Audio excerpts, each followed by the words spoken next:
Sijā Salaspils siltums rūpējas, lai mājās būtu siltums un iedzīvotāji justos komfortabli. Lielākā daļa no nepieciešamās siltumenerģijas tiek saražota jaunajā Šķeldes katlu mājā.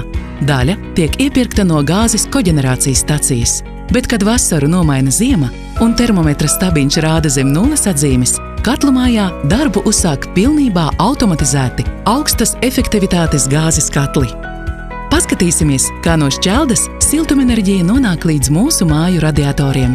Siltumenerģijas ražošanas process sākas ar Šķeldes piegādi katlu mājā, kur tā tiek nosvērta un noteikts tās mitruma līmenis. Lai noskaidrotu atvestās Šķeldes parametrus, no katras krāvas tiek paņemts paraugs.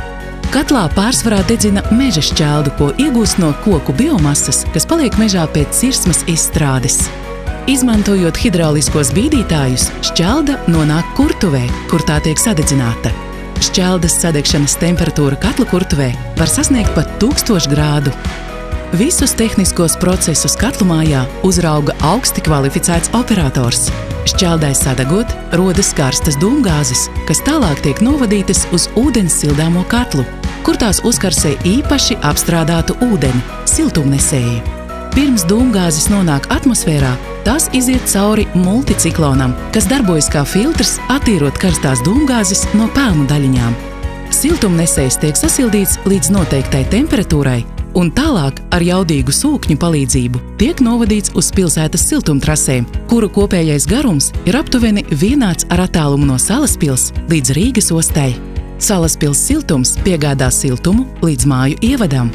Siltumu uzskaita skaitītāji, kas ir pieslēgti pie attālinātas nolasīšanas sistēmas, ar kuras palīdzību Salaspils siltums atbildīgie darbinieki un namu apsaimniekotāji var sekot līdzi un analizēt siltumenerģijas patēriņu internetā. Par siltuma sadalījumu un regulēšanu ēkas iekšējā sistēmā atbild namu apsaimniekotājs.